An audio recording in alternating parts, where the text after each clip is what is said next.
are ready to finish up the bits of respiration. Yeah, if you want to take a picture also. So when we're talking about the way carbon dioxide travels in the blood, it has a lot more flexibility than oxygen does.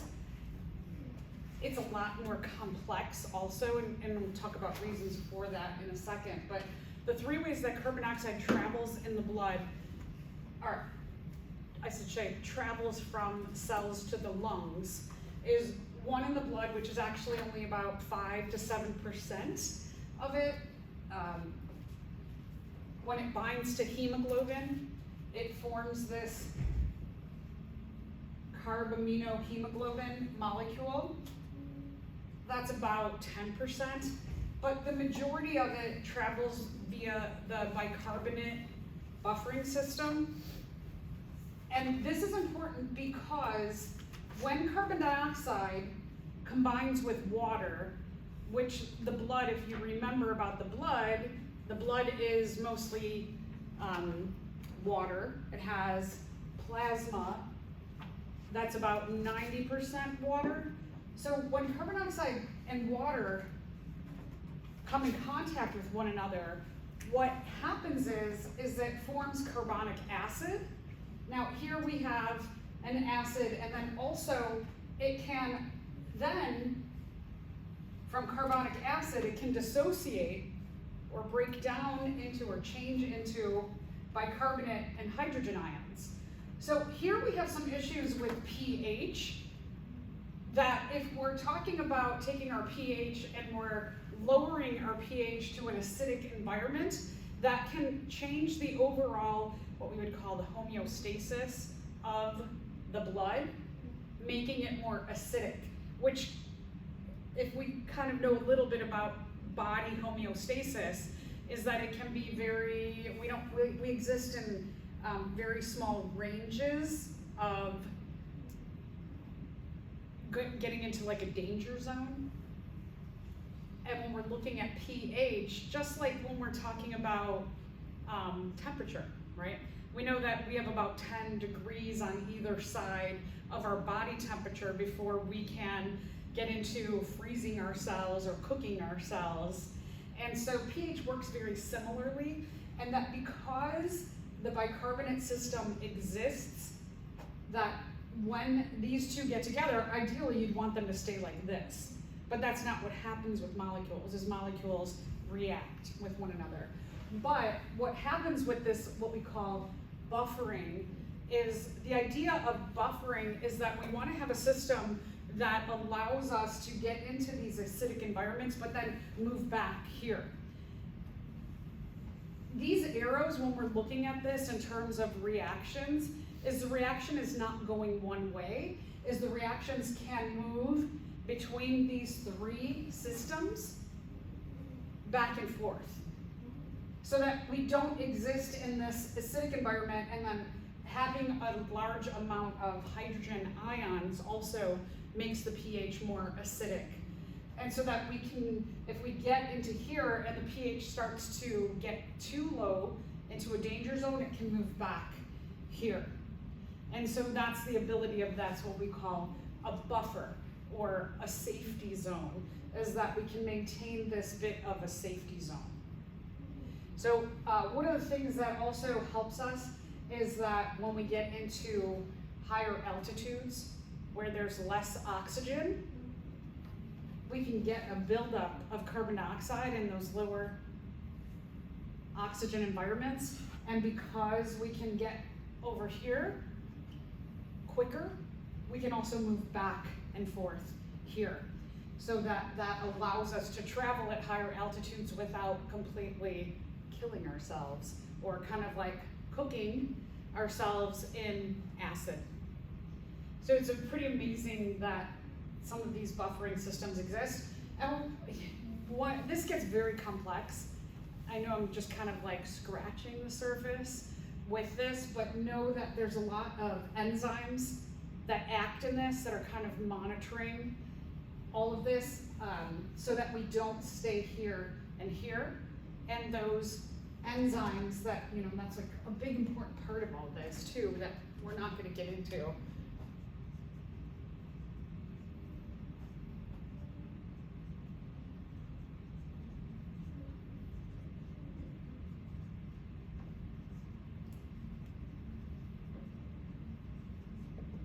So these enzymes are monitoring the pH so that they can move us back and forth. Again, real scratch the surface of this whole buffering system. But this is the majority of the way that our carbon dioxide travels. And the enzymes also monitoring this once. And one of the things that I also haven't mentioned yet is that this happens inside of your red blood cells.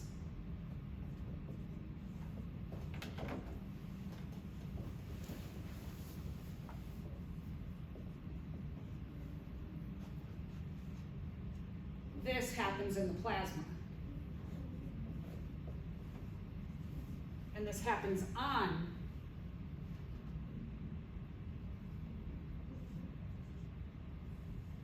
the hemoglobin. So that's the other unique thing about carbon dioxide, is that carbon dioxide can travel in the plasma, can dissolve into the plasma. It can travel on the hemoglobin, like oxygen, it can travel on the hemoglobin. So here's where it shares a similarity with oxygen, or it can travel inside of the red blood cells. So it's got 3 travel systems in the blood as well, whereas oxygen is just basically binding to the hemoglobin. So is the point of all these systems for like the leftover CO2 that isn't exhaled? Yeah, is to get, all of these is to get it to the lungs and exhale it out. The monitoring of the enzymes is going to also, like, it's gonna keep it inside, going kind of back and forth through the system to monitor the pH, and then when it gets to the lungs, it's going to ensure that it gets back to here. So that the carbon dioxide is released, it's released here, and it's released there. It's wild. It's a pretty wild system. So when you're taking a look here, and we're looking at alveoli, I know we just started to talk about this, is that the air sacs that are within the lungs, the alveoli, it's not just as simple as sitting on the red blood cells like oxygen does.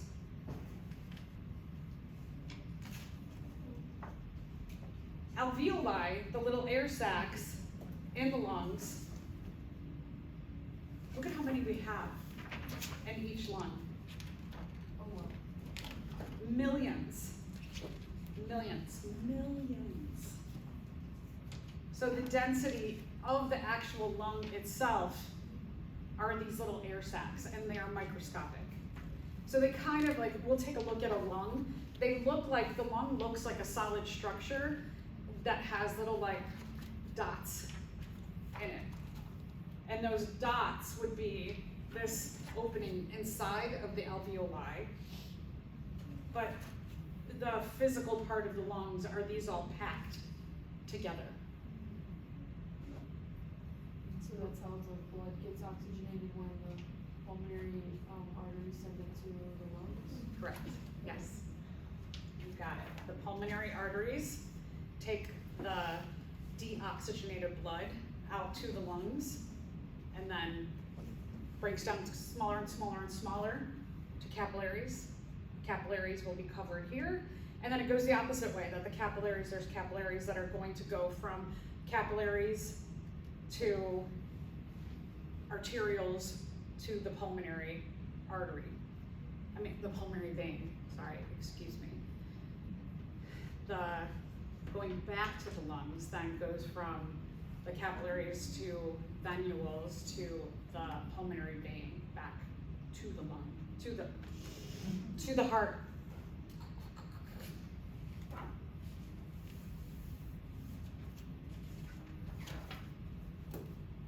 Okay, so we're going to take a look at this question. So if you look at your illustration that you have below, you're looking at this. Is that what you're seeing is the complexity in that illustration of what's happening with carbon dioxide. So when you look at it, what is shared? How is carbon dioxide, the transport of carbon dioxide, shared with oxygen? So oxygen, it's not dissolving into the plasma, right? Oxygen doesn't dissolve into the plasma. Carbon dioxide does that, so it's not sharing that. It's sharing, the thing that oxygen does is oxygen binds to the hemoglobin. So the thing that's being shared with carbon dioxide, and here you can see the bicarbonate buffering system inside of the red blood cells. So again, like oxygen is so simple. If you look at what oxygen does on the red blood cells, oxygen binds to the hemoglobin. So the thing that's being shared, and then, so that's oxygen. Oxygen's bound to the hemoglobin. If we look at what happens, look at all this, carbon dioxide. A lot more going on here. That carbon dioxide can dissolve into the plasma. That's the one thing. 2, so I said 1, dissolves into the plasma. 2, it can dissolve into the hemoglobin. And 3, it uses the bicarbonate system. So going back to our question, what does carbon dioxide share? What system does it share with oxygen? Is it dissolved in the blood plasma like oxygen? Oxygen doesn't do that. Is oxygen transported as sodium bicarbonate ions? No, oxygen doesn't do that. Conversion of carbon monoxide, oxygen doesn't do that, but is it transported on the hemoglobin? Yeah. So the thing that, so while, like now, going through this, you can see the sharing is the transport on hemoglobin with oxygen. So if I gave you an illustration like this, or this on the exam, you'll understand both the 3 things that carbon dioxide does, as well as the one thing that's shared, I should say, the one thing that's shared with oxygen.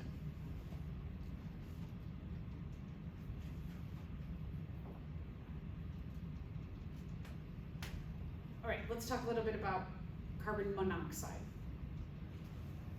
Carbon monoxide is CO, 1, oxygen, mono. Mono means 1 oxygen. So it's a carbon bound to 1 oxygen. Whereas carbon dioxide, di means 2. CO2, 2 oxygens. This is highly, highly, highly toxic. What I want you all to do today is go home. 1, check your fire alarm. On your fire alarm, I want you to see if your fire alarm not only detects fire, but also detects carbon monoxide. Now they make fire alarms that have a duo system. If you do not have a carbon monoxide, and sometimes you can get a single carbon monoxide detector, looks like a fire alarm. If yours doesn't have both on it, fire and carbon monoxide, or you don't have a fire alarm and a carbon monoxide detector, make sure you get carbon monoxide detectors on every floor of your house. Very, very important, because if your furnace, you have a furnace that is gas, it can have a leak, and that leak can release carbon monoxide.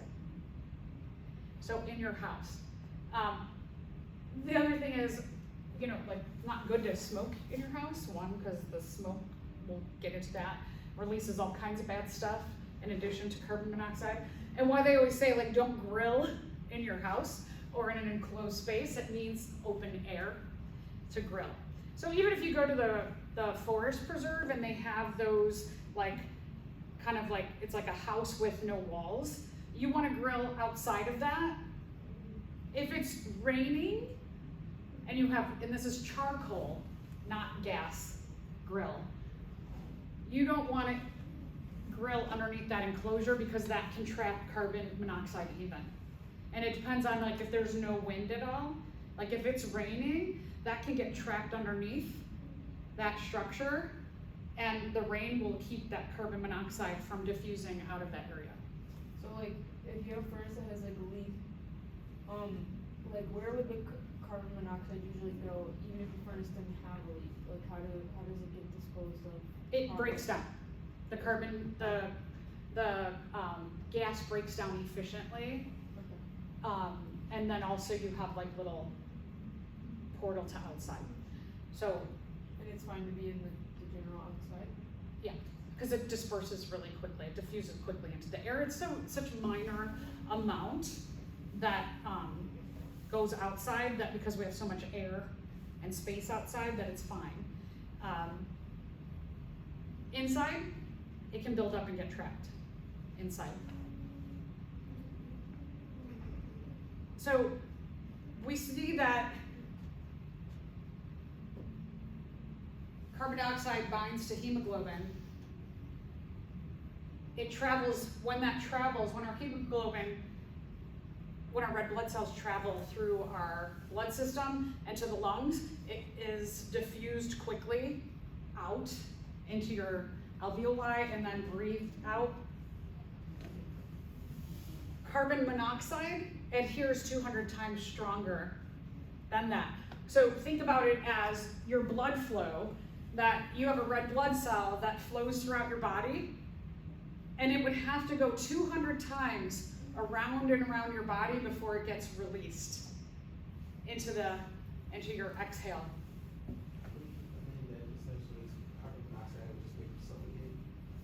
It makes itself. Well, it'll make you suffocate. Oh yeah, yeah. So it's like choking you out? 'Cause Yes. You can't get any oxygen? Correct.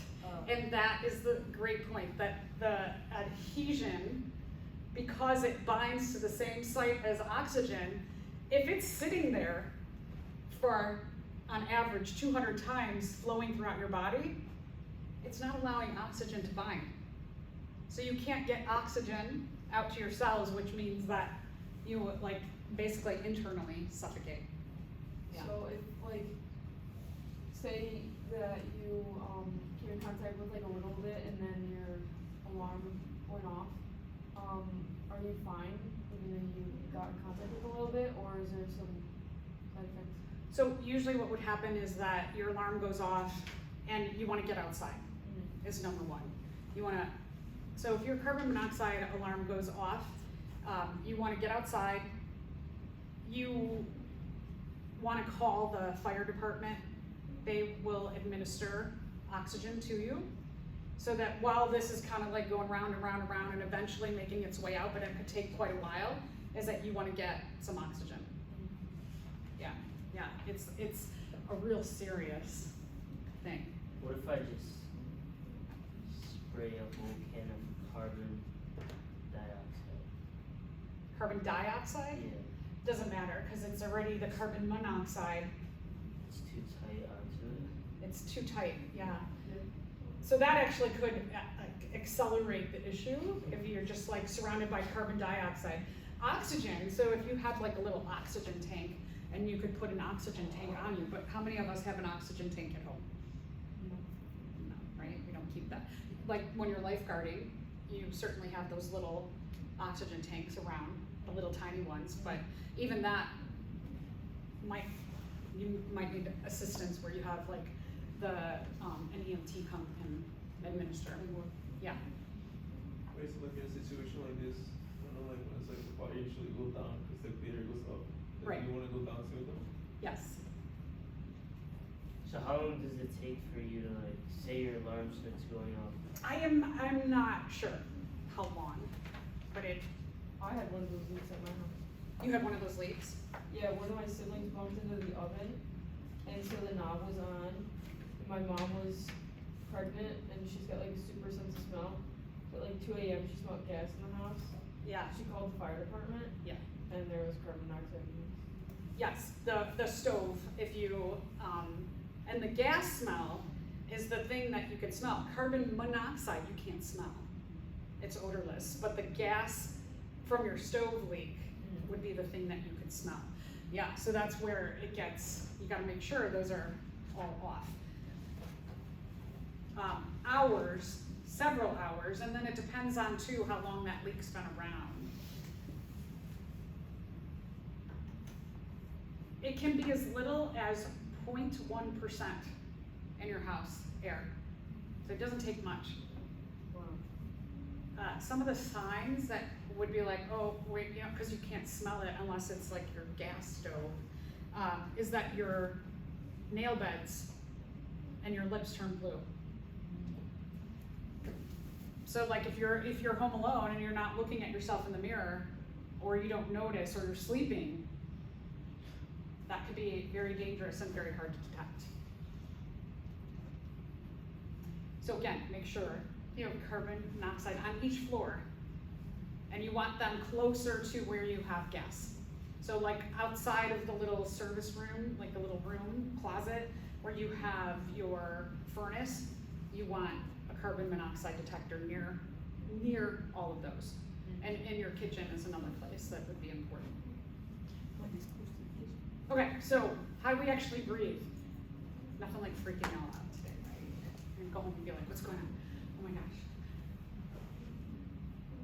The process of breathing is controlled by rib muscles and the diaphragm. Remember the diaphragm? So the diaphragm, well, it's like a thin muscle, and it does separate the upper cavity of the body from the lower cavity of the body. It's a physical barrier that's, even though it looked pretty thin, it's got a lot of layers of muscle, so that makes it a pretty strong layer between the upper and the lower cavity. It's also a pretty important muscle in pushing on your lungs and pulling on your lungs. So inhaling, you actively breathe in.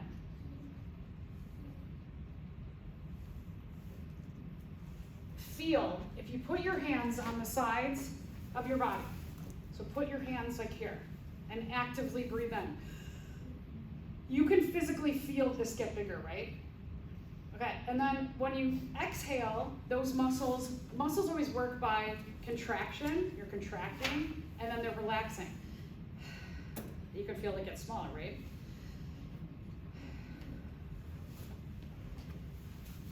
But if you take a really deep breath, you can feel how big this gets in here. And that's your muscles, your rib muscles are coming out, and your diaphragm is coming down. So the area of your lungs is getting bigger by going this way as well as this way. We don't feel this way as much as we can feel this way.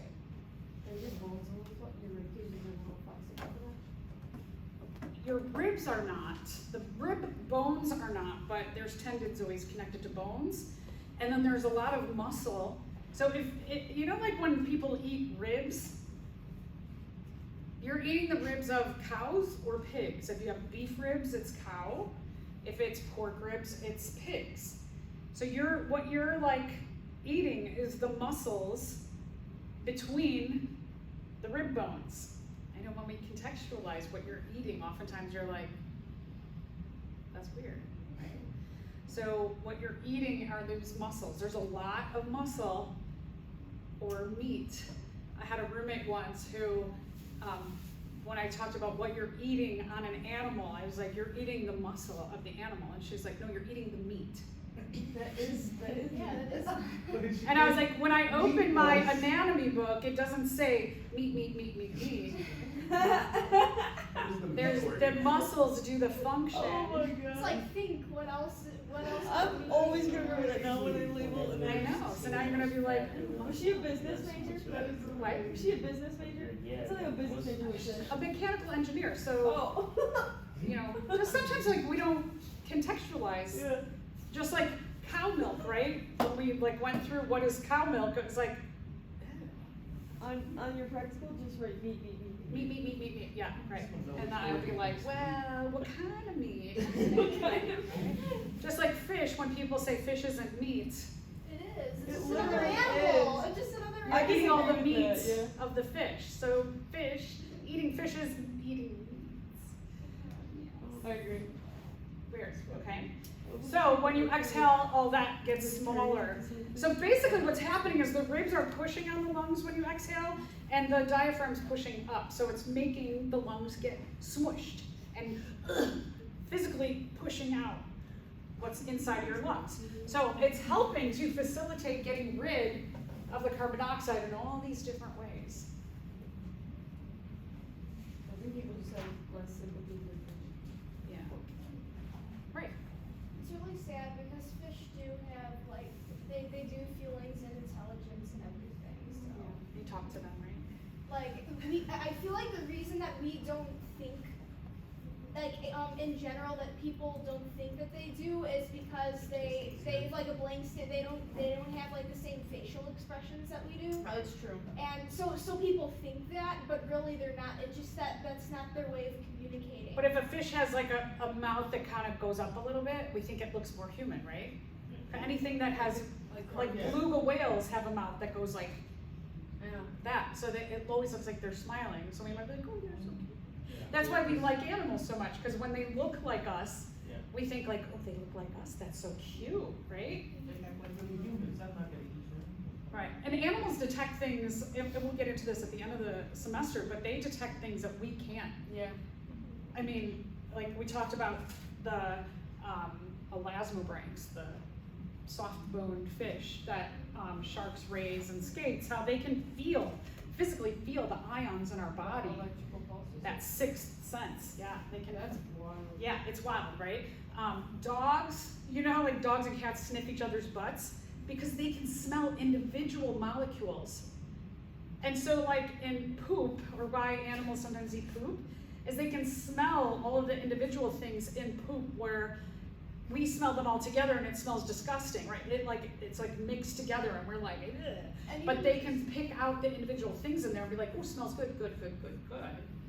And then they smell pheromones at the butts too, so they can smell that. We can't really, right? Do you ever smell your dog's butt? No, because you're like, you don't smell that, what they're detecting there. And it's a means of communication. My cat, one of my cats will come up all the time, and she'll come on my chest and I'll pet her, and then she'll turn around and put her anus right here. And I'm like, get your anus.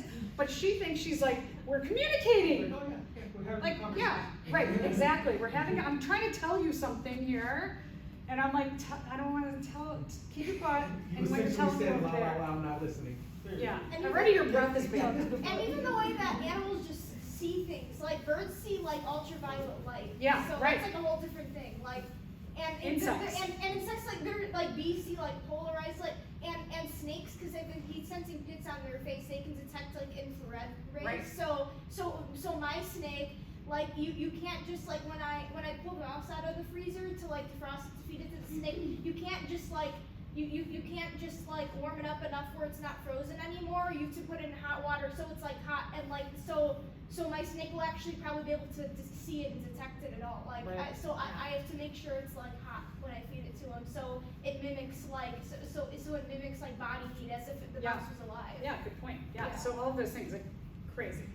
Well, anyway, let's get back to it. So here's when you're breathing in.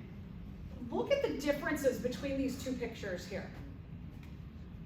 Look how much larger the lungs are, and the spacing between the ribs is a little bit bigger between here and here. So the muscles between the ribs actually get larger and smaller. They're pulling and pushing and also getting a little bit bigger. The diaphragm, it's pulling down. When it relaxes, look at the position of the diaphragm between inhale and exhale. The diaphragm really has like an important job in pushing and pulling. So something gets stuck. I'm sure we've all had a point where at least like you drink something and it goes down the wrong tube, right? It's getting into your trachea, it's making those cilia vibrate, and your response is, right, to push. Or you like feel like you're like, I know I'm gonna sneeze, right? Because it's the vibration of all those little cilia in your nose or the back of your throat or in your trachea, and you're gonna push it out by sneezing. Sometimes objects, like you're eating something, and so you're eating a big piece of meat, It just like your epiglottis is too slow, and it goes like this, and it captures that piece of meat into your trachea, and it's gonna react by opening up right away. And even though those like little cilia have vibrated, now it's lodged in there and it's physically stuck. So we do what's called the Heimlich maneuver. This is good to know that you can do this on yourself. Yep. So blame it on the epiglottis, right? The epiglottis is a little too slow, or you're just like, you're almost breathing in your food. That's what my brother does. Yeah. And it's blocking, get lodged right behind that larynx. So this maneuver, it's much easier if someone else does it to you. But if you're alone, you get to, like, this is great. This is like the perfect place because you're just gonna like start pushing, and what that's doing is it's pushing on the diaphragm to push up and expel whatever's, it's like doing that physical breathing out. So you just wanna push on that diaphragm and get it to go up. You wanna like, even like, maybe do this, right? Push on your lungs, make it all smaller. But if you have another person with you, I love, this guy is like so angry. So serious, I guess, right? Is that you want to put your hands like this. You could clasp them. It's actually better to put one, make a fist, stick your thumb out, put the other hand on top of it, and get behind that person, and you're going to be basically like thrusting up, just like the diaphragm. You're kind of like helping the diaphragm. You're thrusting up just above the belly button, and you're helping them to push that out. Has anybody had to do this? I figured you would, right? Because you're a lifeguard, and if somebody was choking, you're gonna volunteer because you know how to do this. You get that regular training, right? Yeah, I had to do it on 2 people also. That somebody's choking. It's scary. Yeah, I ruined a whole breakfast because I like jumped over the table. I was much younger then. I got up and I like scurried over the table and helped someone at another table. I'm sure the breakfast would have been more rude if they got. They gave us a new breakfast. And then the other time is a baby. Babies, little kids, you do it differently. Hold them right. If it's a baby, you put their head here, and then you put them on your arm, and then you do a force. Flip them. Yeah, and you do a force, and then you flip them, and then do a force. And Okay, flip 'em. like a little baby. Yeah, this woman was, like, I could see the baby was like turning blue.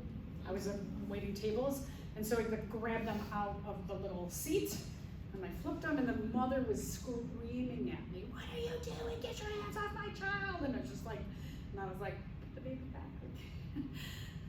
You keep choking. Yeah, and she never said thank you. Wow. Just kept like, and then kept glaring at me. I'm like, Did she not know what you did? Like, eventually she did, and then she's still mad. That's the I mean, hardest it's part. emotional, so I was just like, I'm leaving. Yeah, at my work, like if a mom says we can't cook for her kid, if the kid is drowning legally, we can't touch him. It happened once, it was scary. He stopped breathing, and then she let us touch him, but the whole time we couldn't go in there. That's really, because it's emotional for a parent. I get that. Being a parent now, it's a different perspective.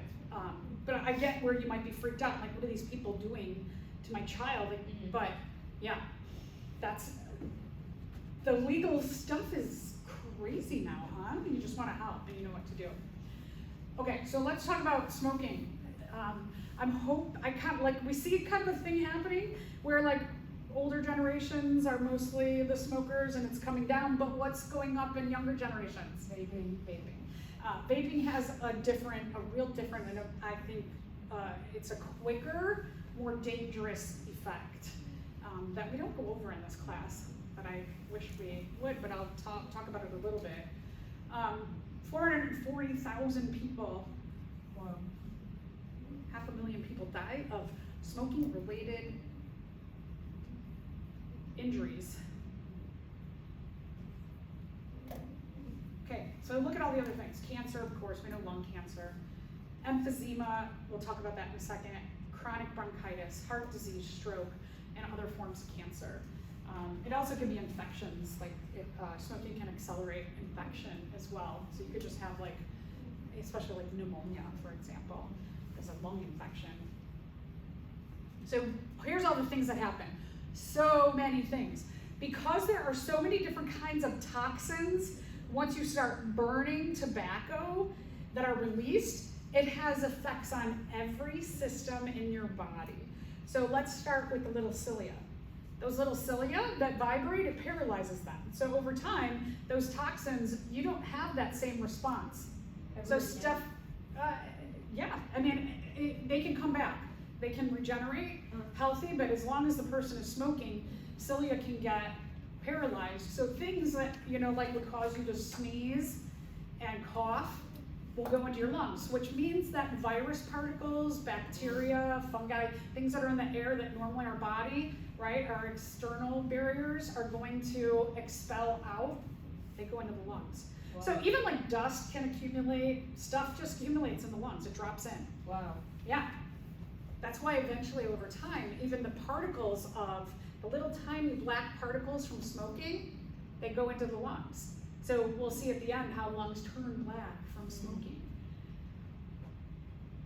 Vaping does this too, but the mechanism is more of an oil base, and the oil will coat the cilia, the oil will coat the alveoli. And the carbon dioxide and oxygen are not soluble into that oil that's in vapes. And so you basically like coat your alveoli from diffusion of gases. It also paralyzes the cilia as well. There's at least a dozen or more known carcinogens. There's at least 200 different toxic substances. Yeah. All right, let's talk about next. There's so many pieces of bad news. What am I doing? Clicking fast. Okay, also, the toxins slow down your ability of your white blood cells to work.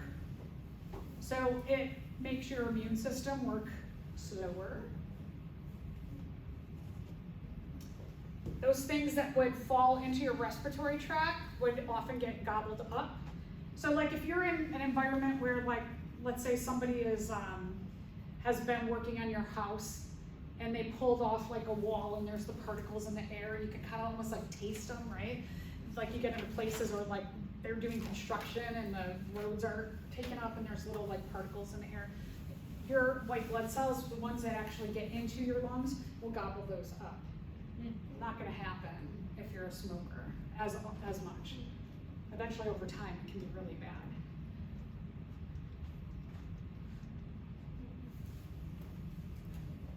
In response, what happens is that we would produce mucus in response to stuff getting into our lungs, into our throat. So you get increased mucus because anytime you're like respiratory tract gets irritated, it's going to produce more mucus, right? We know that when you get sick, your respiratory tract is irritated by a virus or bacteria and it produces more mucus and you're coughing, literally coughing up mucus, right? So you get more because there's more of these particles in the lungs. So what they call that is when a smoker just coughs for no good reason. They're not sick. Smokers cough. It's like the wet, like raspy cough. Yeah. More mucus in the lungs. Oh wow. Okay, so in addition, the lungs suffer a lot, but all your systems suffer from smoking. Those particles can turn the lungs black.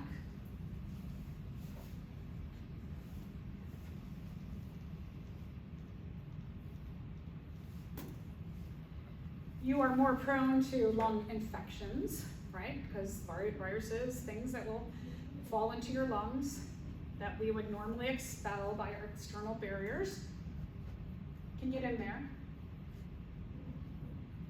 Emphysema can occur. Emphysema is because that dry, toxic air that is going into the lungs, it causes your alveoli to get brittle and irritated, and they can rupture.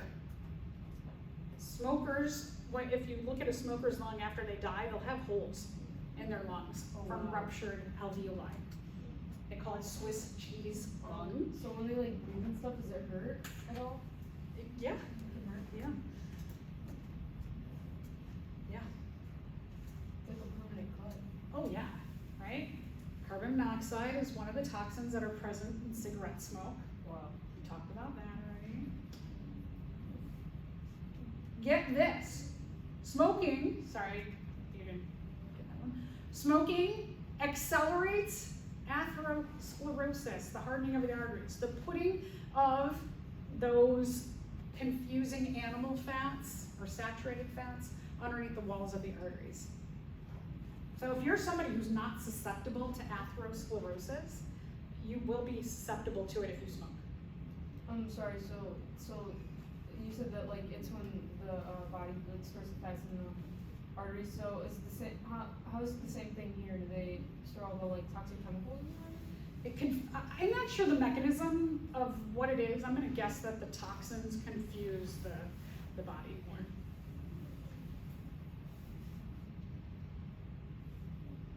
Check this out. If you're a smoker, you're 70% more likely to die of heart disease.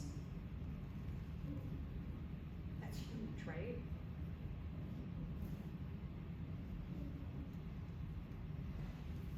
Because your immune system is affected, when you're sick, it takes longer. When you're injured, it takes longer. If you have a surgery, it'll take longer to heal. Everything is longer. Aesthetically, it's going to cause the collagen and elastin in the face, which is exposed a lot to those toxins, to break down. So you get more wrinkles if you're a smoker. A lot of reproductive problems with smoking.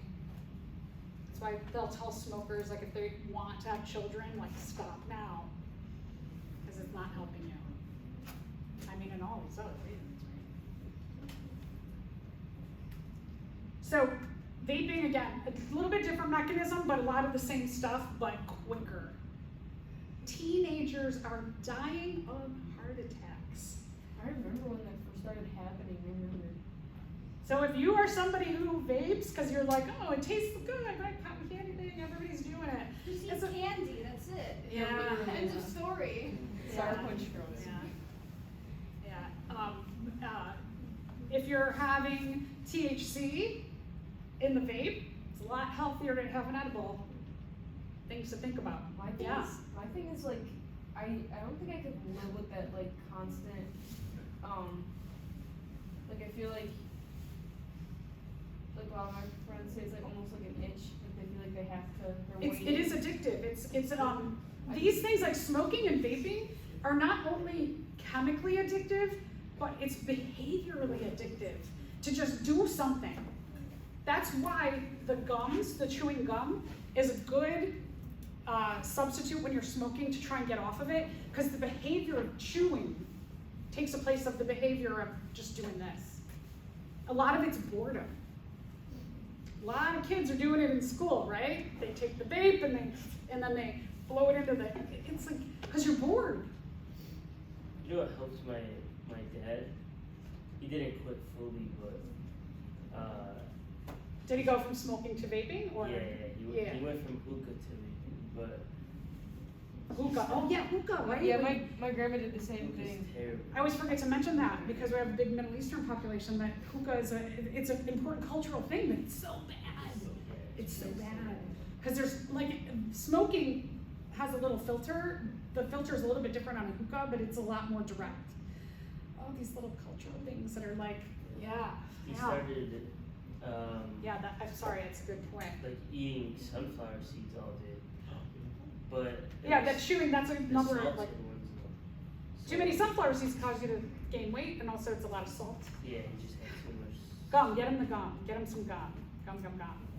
Then you develop TMJ, right? It's always like something. There's like all these little habits.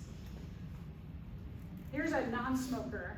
You will get scarring, like for example, like if you get a virus, you might, some of your alveoli will get irritated. So it's not a perfectly like, see the little, like, it looks like almost like little dots in here? Those are the alveoli sacs. you get scarring sometimes from getting sick as well, but not like that.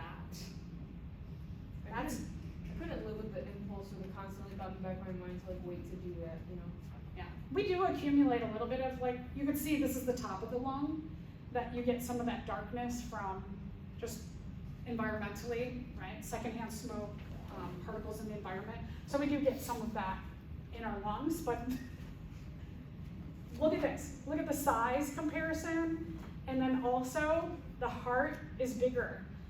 Often the heart will get bigger too. Oh my gosh, we got a whole nother lecture to do. Okay, there are ways to heal the minute that you stop smoking, vaping, hookahing. You start to heal, and you come back very quickly. Within 5 to 10 years, your lungs can be totally healed and reverse all those effects. Will they turn pink again? I'm sorry. Will they turn pink again? Yeah, they will. Oh, what about the holes? Pinker. What about like the holes that are caused? Are those just permanent afterwards? Some of them will be permanent, right? You, just like I showed you with the healthy lung, that you do damage. Yeah, yeah. So at least it's better. Urinary system not too long. Let's see how much you do. Urinary system is part of our excretory system. I was like, oh, really? Yeah. You're never done with these. your case? All right, urinary system is part of the excretory system. It's stuff that leaves our body. It's one of the most important parts of excretion that we have. Where, does someone have a page number? This one is 234. Thank you, 234. Excretion is the elimination of waste in our body, getting rid of stuff that we don't want. Typically, we're talking about from metabolic pathways, is that we, in metabolism, like chemical reactions, we get rid of stuff.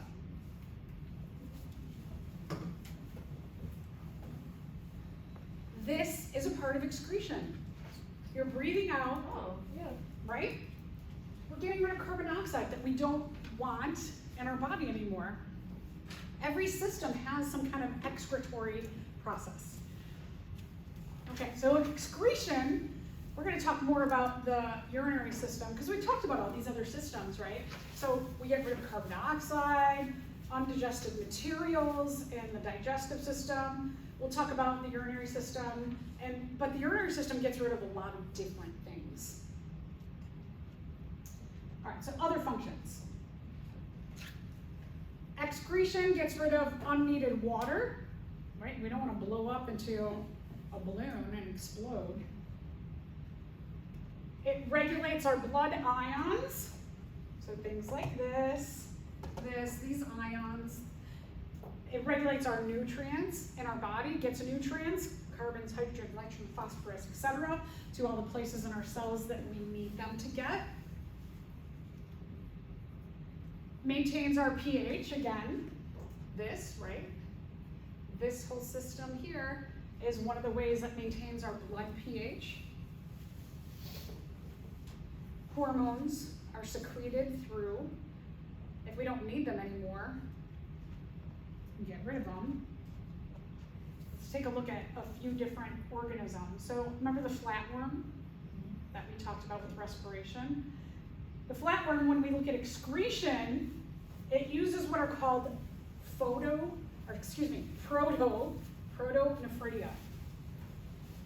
It's a network of branches throughout the body.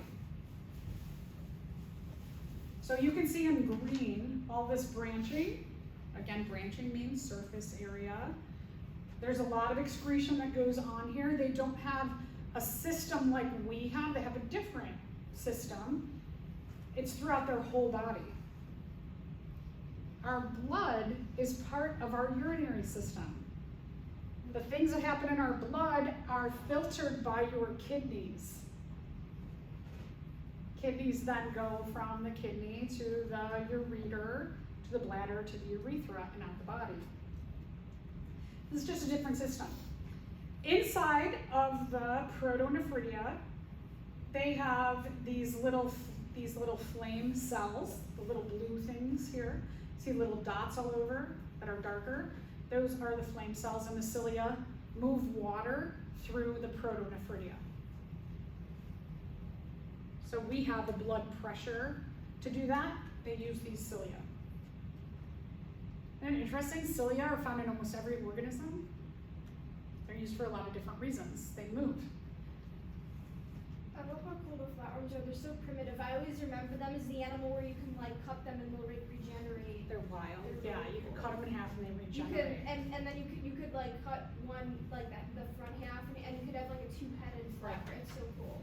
They're so good. They're so weird. The genetics on that, just like, is one of the things to be studied about regeneration, is that you can cut these particular worms in half, not all worms, but these particular worms in half, and then there's a regeneration process that's being studied to think about like people who lose a limb or a finger, what we can learn from how they regenerate, what genes they're using, enzymes, etc.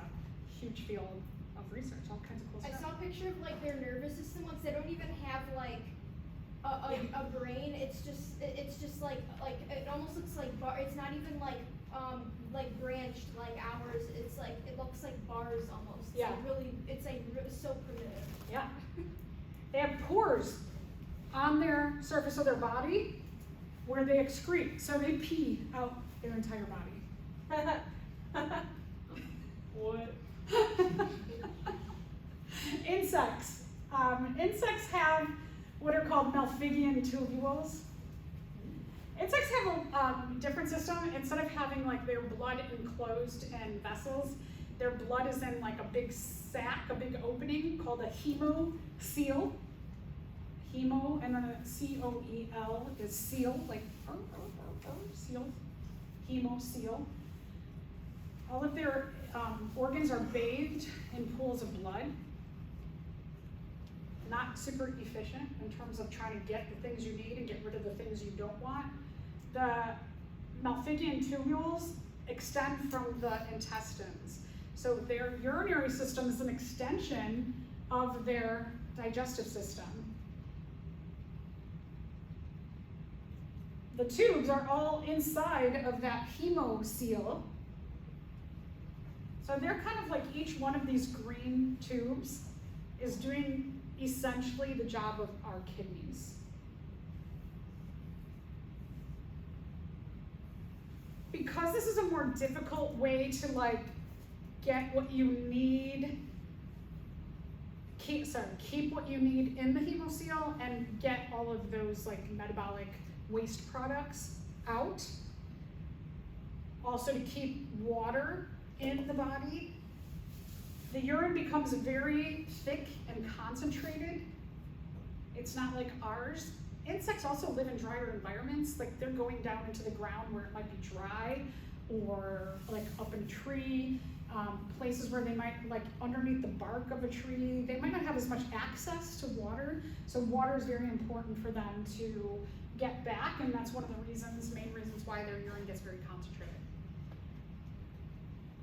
That's why they're also, feces is really dry little pellets, because it's connected with the digestive system, and there's not much water that's expelled. The Americans eat it up the same way? Yeah, they do that concentrating, that you get the little hard pellets. Access to water, it's interesting, like certain organisms over time have like really concentrated their urine and even their feces to pull, like in the colon, to pull as much water out. We have like an easier access, Earthworms. Earthworms use nephridia, which earthworms are a segmented worm, so different than we're talking about the flatworms. And one of the things in terms of definition of what a segment means is, of course, like earthworms have those ridges, and we think like that's a segment, but internally they have repeating structures. Not every segment has all of the structures for the body, but they do have many repeating structures like the nephridia. So they have these like a pair of little kidney type things in each segment of their body. They also have this little nephrostome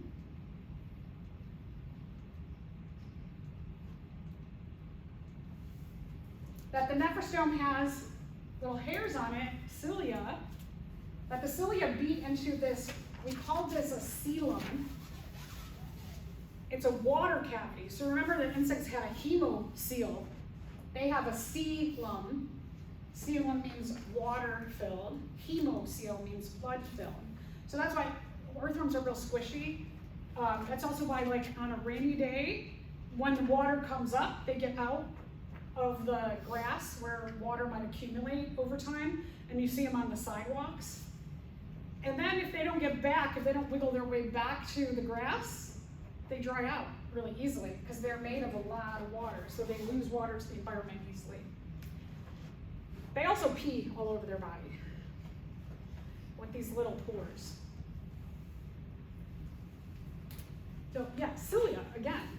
Cilia for moving the water into the nephrostome or around the nephrostome.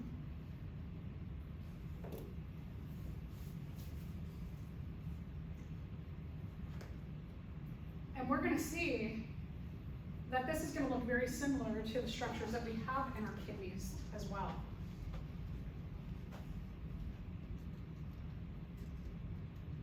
All right, so complex animals have, again, bigger systems, like a single system, like us. We have our kidneys. Think of the kidney as a the kidney as a blood filtration system.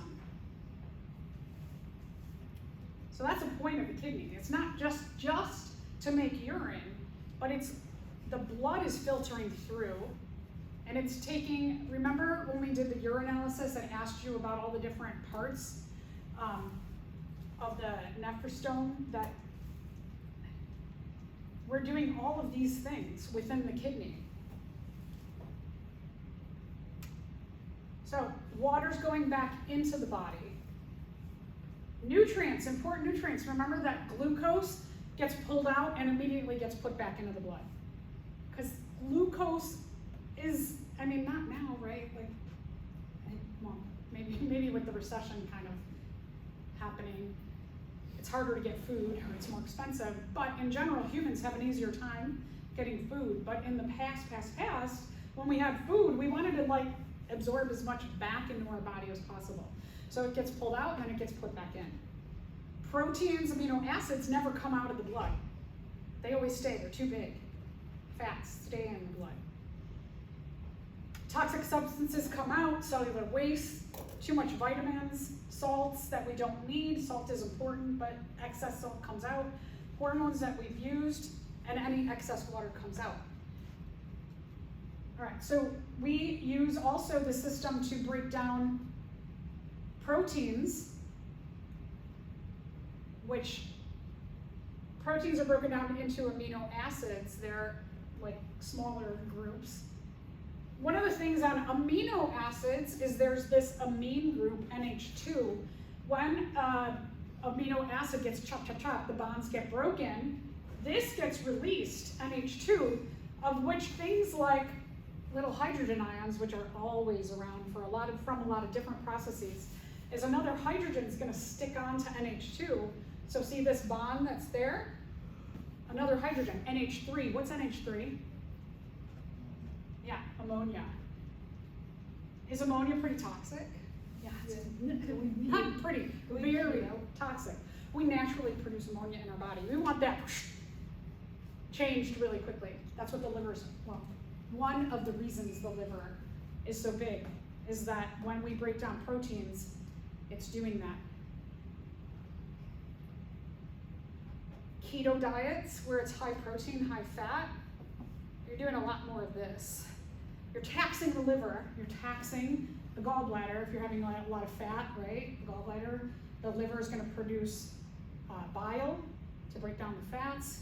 Gallbladder's overworked, concentrating. A lot of people who do keto diets often, their gallbladder craps out. This too. You're making a lot of this, which is taxing the liver. This ammonia is water soluble, so it'll travel in the blood to the liver. The liver's going to break it into urea. The urea is water soluble, and it's going to then travel to the kidney and your body's gonna get rid of it. So we have that kind of 3-step process to make something that's toxic into something less toxic. So super duper high protein's like supposed to be about, I think it's like 20 to 30% of your diet. We're really supposed to eat a lot of carbs. We have those teeth, the flat teeth, the molars, and the front teeth are like, they're for tearing and crushing plants. So we want a lot, we actually do want a high carb diet. We just want the right kind of carbs, is the thing. grains? Whole grains, fruits, vegetables, anything that's like plant, basically, but natural, not in a package, not in a, like processed food. You want, like, if you're gonna eat a granola bar, why don't you just eat oatmeal? Much better for you. Put a little bit of honey in there, bunch of fruit in there, super good for you. Chia seeds. All right, so breakdown of your protein into amino acids, makes ammonia as a product of that travels in the blood, because it's easily soluble in water, to the liver. The liver is going to take that and stick it onto this to make it into urea, which travels in the blood because it's water soluble to the kidneys, and then you pee it out in your urine. All right, pathway out of the kidney. Kidneys produce urine, travels to the ureters, to the bladder, and then out the urethra. The urethra is a lot longer in males than it is in females.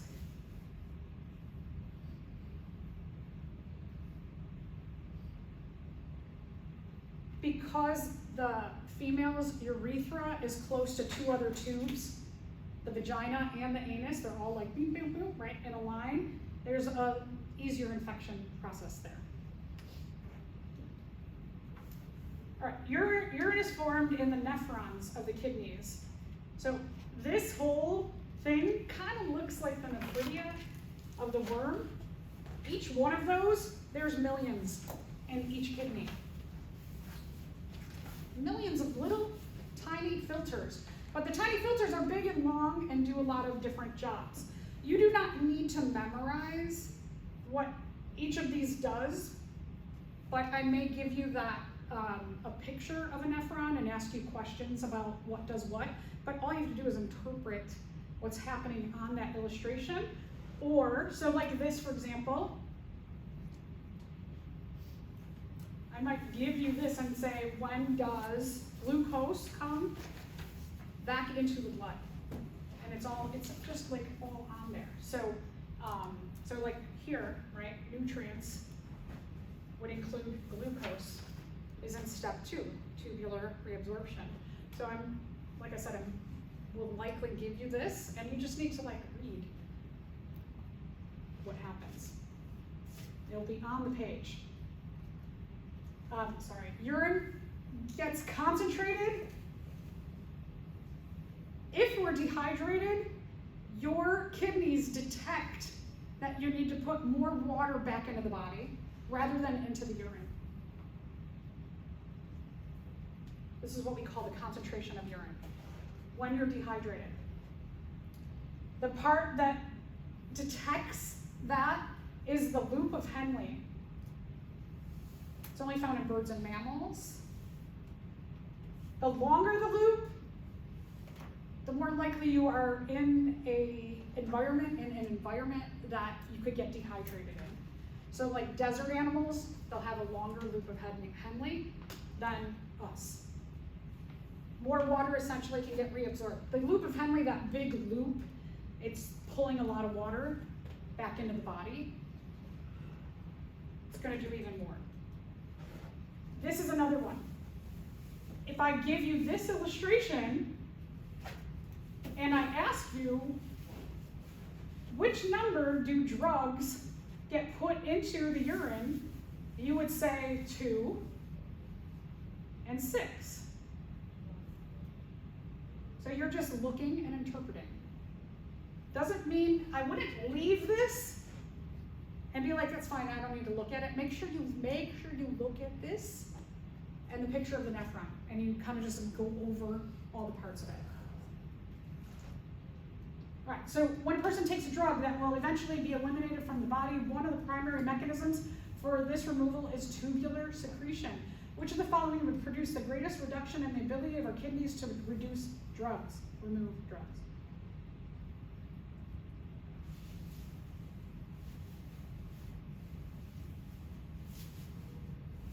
So looking at that illustration, as I pointed out, yeah, good. D, so the distal tubule, that number 6, was one of the choices.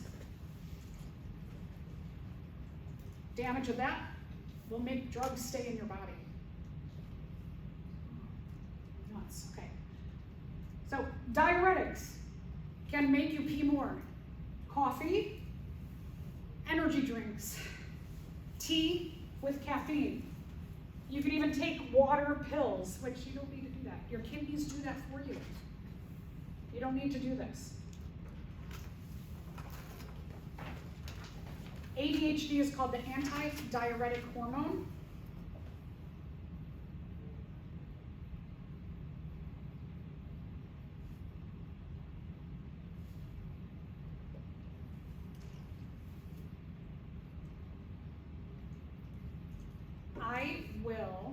Let's stop there. I will finish this lecture and put it on YouTube.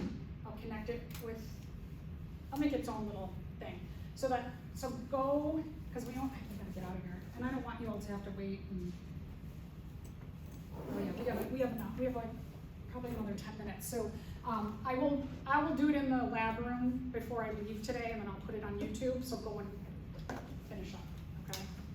I mean, I think that's better than waiting on the practical people and all that. All right, I am going to be headed out of town. I will still be checking messages. If you have any questions, let